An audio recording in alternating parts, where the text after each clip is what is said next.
Parastosom pred zajedničkim spomen obilježjem u selu Jelašcima koje je podigla opštinska boračka organizacija, prisluživanjem svijeća i polaganjem cvijeća, odata je pošta za 10 civila koje su mučki na kućnom pragu na današnji dan 1992. godine ubili pripadnici takozvane armije Bosne i Hercegovine.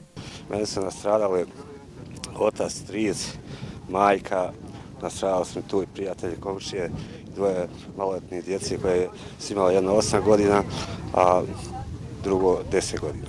Evo već na 27 godina niko nije za ovaj zločin odgovarao, tužilaštvo ništa ne radi po ovome procesu. Desio se strašan zločin na civilnim stanovništvu, 10 žrtava, niko još nije odgovarao ni za šta.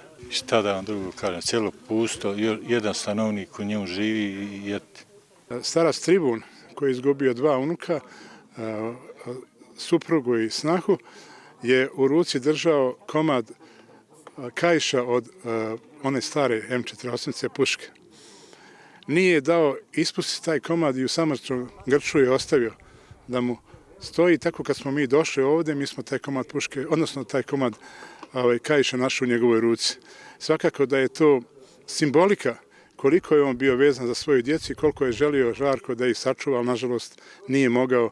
Oni su stradali kao što je stradalo čitavo selo na ovim područjima. Tog dana prije 27 godina zločinci su iznenada upali u nebranjeno selo Jelašce. Njegovi mještani ubijani su u kući, na seoskom putu ili u dvorištima. Selo je zapaljeno i pretvoreno u pepeo. U njemu danas živi samo jedan vremešni stanovnik.